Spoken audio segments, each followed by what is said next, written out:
So this is the first video of the Boston Celtics that I have made so far this postseason, and it is coming at a very convenient time.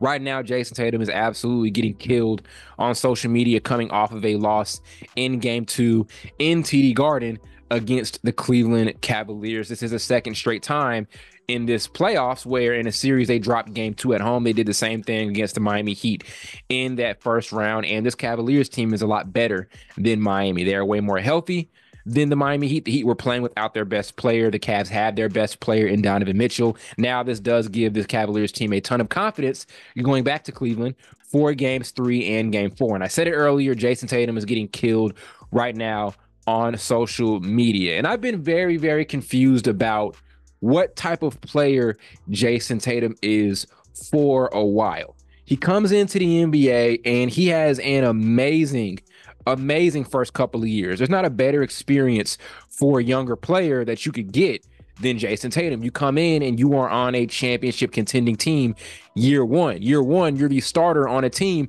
going up against LeBron James in the Eastern Conference Finals and going 7 games against him, right? You're consistently on a contending team your first couple of years, and you're playing alongside with a really, really good player in Kyrie Irving. So your base is amazing. He had this opportunity that not a lot of young players have, especially lottery picks, where usually younger guys, when they're picked that high, they come in and it's going to take a minute for them to know what it's like to be in a winning situation and in a winning scenario. And Tatum comes in and immediately you're on a historic franchise. You're playing for a great coach at that time, Brad Stevens, and you're playing alongside great players, and you're expected to perform on a championship level. And so then the mantle gets handed over to him in 2020, where he did take off in that 2019-2020 season.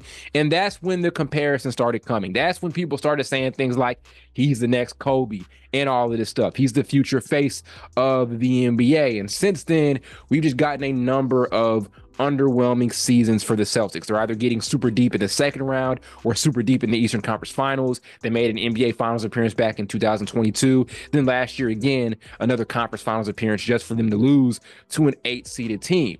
So I always like to say this. The Boston Celtics are essentially the Dallas Cowboys of the NBA. And Jayson Tatum is the Dak Prescott of the NBA. Boston is similar to Dallas in that they have a really, really good roster, a well-built team coming into the season every single season. Yet when they get there, there's just something that they lack that doesn't allow them to get over the hump. And Jayson Tatum is very similar to Dak Prescott because we know he's good, right? He puts together these amazing regular seasons, a lot of high expectations, a lot of MVP-like runs. But then once they get into the playoffs, we start questioning, is he a number one? Can we win a championship with him as our top guy, right? That's where we are right now with Jayson Tatum. Very, very similar to how we view Dak Prescott. So it's 2 different ways to look at this. For one, were we too early to crown Jayson Tatum as the next guy, right? Were we too early to say things like he's the next Kobe Bryant and all of that? For one, I think we do that with young players way too much. We start putting these super, super ridiculous high expectations and comparisons on these younger dudes before they've even won their first championship. We did it with Tatum. We did it with Devin Booker. We were calling him like the next Kobe. We're doing it right now with Anthony Edwards, and Anthony Edwards is a little bit different because I really like watching him play, and I really do see shades of Kobe and Jordan here and there, but we put these super ridiculous expectations and comparisons on these players before they win their first title, right? And so then following that, if they don't live up to those expectations, the scrutiny is really, really, really high. So I just think as fans, we have to stop doing this. We have to stop comparing these players to these all-time legends before they've proven themselves as championship level players. To me, to cross that threshold into becoming a superstar, you have to win a title. Simply put, Steph Curry is a superstar because he's won multiple titles. Kevin Durant is a superstar because he's won multiple titles. LeBron, exact same way. Giannis is a superstar because he won a title. Jokic is a superstar because he won a title. You have to get over that championship threshold for us to consider you a superstar, let alone start comparing you to the all-time greats, to guys who we consider top 3 players. So I think the expectations on Jayson Tatum, calling him like the next Kobe and all of these things, were ridiculous. And then we expected him to fill those shoes. Now, I will say that Tatum should be a much better postseason performer, right? And shouldn't be hitting these playoff walls like he consistently hits, given how he came into the league. Him coming into the league and having the advantage of being on a championship contending team his first couple of years should have prepared him much better for the playoff moments. But then again, like I said, what we're seeing is we're consistently seeing him run into this wall. We're consistently seeing him get into these situations where we wonder if he's a number one option. So I do think we put too much on Tatum, but at the exact same time, I do think that given his experience, he should have performed a lot better than what we've seen him perform in the playoffs when it comes down to it over the course of his NBA career. And we're going to be in a situation where we see maybe what if Anthony Edwards makes this super, super deep playoff run and gets to the NBA Finals, which is very likely considering that they could end up beating the defending champion Nuggets and win his first ring. It is something that can definitely happen. If they beat the Nuggets in the second round, this is a championship level team. And we're seeing Anthony Edwards, who was not on a winning situation in his first couple of years, going and making this championship run. Then we're going to start looking at Tatum like, yo, what's going on with you? Right? So Tatum, while I think we jumped way too quickly with these Kobe comparisons and all of this stuff, at the exact same time, he does deserve a level of scrutiny given that he's playing on this team. He's with this franchise that is a historically great franchise, and he's had so much valuable playoff experience. We shouldn't be questioning if he's a playoff ready player, right? There are a lot of other younger players right now, or a lot of players in the NBA who we like a lot better in the postseason than him. For example, Jamal Murray has had better postseason moments over the course of his career than Jayson Tatum has, or just as many. And Jamal Murray isn't even first option. So that's the thing about Tatum is he consistently hits this wall that I don't think he should be hitting given his experience, given how he was brought up in this league. It'd be different if he came in and he wasn't in a winning situation early, right? We give a lot of guys excuses for that. So De'Aaron Fox, like last year, he was solid enough in the playoffs. Or a better example, Tyrese Halliburton, right?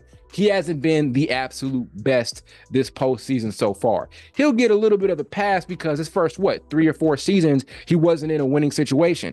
Tatum is not the same way. If you're the Celtics and you are a Celtics fan, you're ready for this team to finally make that championship leap, and they haven't done it just yet. That's why there is so much scrutiny right now on Jayson Tatum, and I think right now he is in a place to where he has to prove that he can be a number one guy on a championship level team. If we're going to start saying things like he's a future face of the league and all of this stuff, he has to put it out there and prove it, and he's had so many opportunities to do just that, and he hasn't. So in my opinion, right, I think we need to first figure out if Tatum is an actual number one option on the championship contending squad. That's the first thing we need to figure out, because right now I'm not sure. Now, this season for the Celtics, it's a little bit different because they have such a well-rounded roster where it's like this thing where it could be anybody being the best guy any given night. Some nights it could be Jaylen Brown. Some nights it could be Derek White. Some nights it could be Tatum. That's the type of situation that they have, right? But at the same time, you want to see Tatum in a lot more situations where down the wire in games, he shows this ability to take over. And have we seen that enough from him?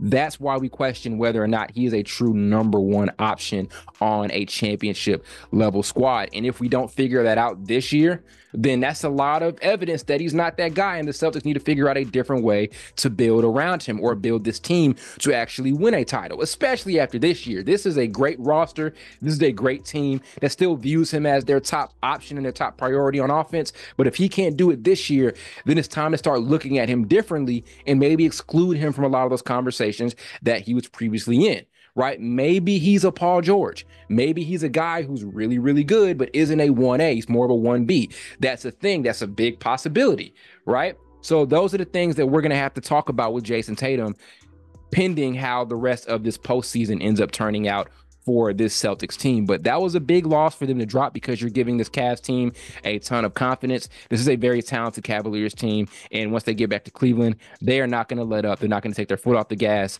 I expect more amazing performances from Donovan Mitchell, and this is a series that can definitely go 6 or 7.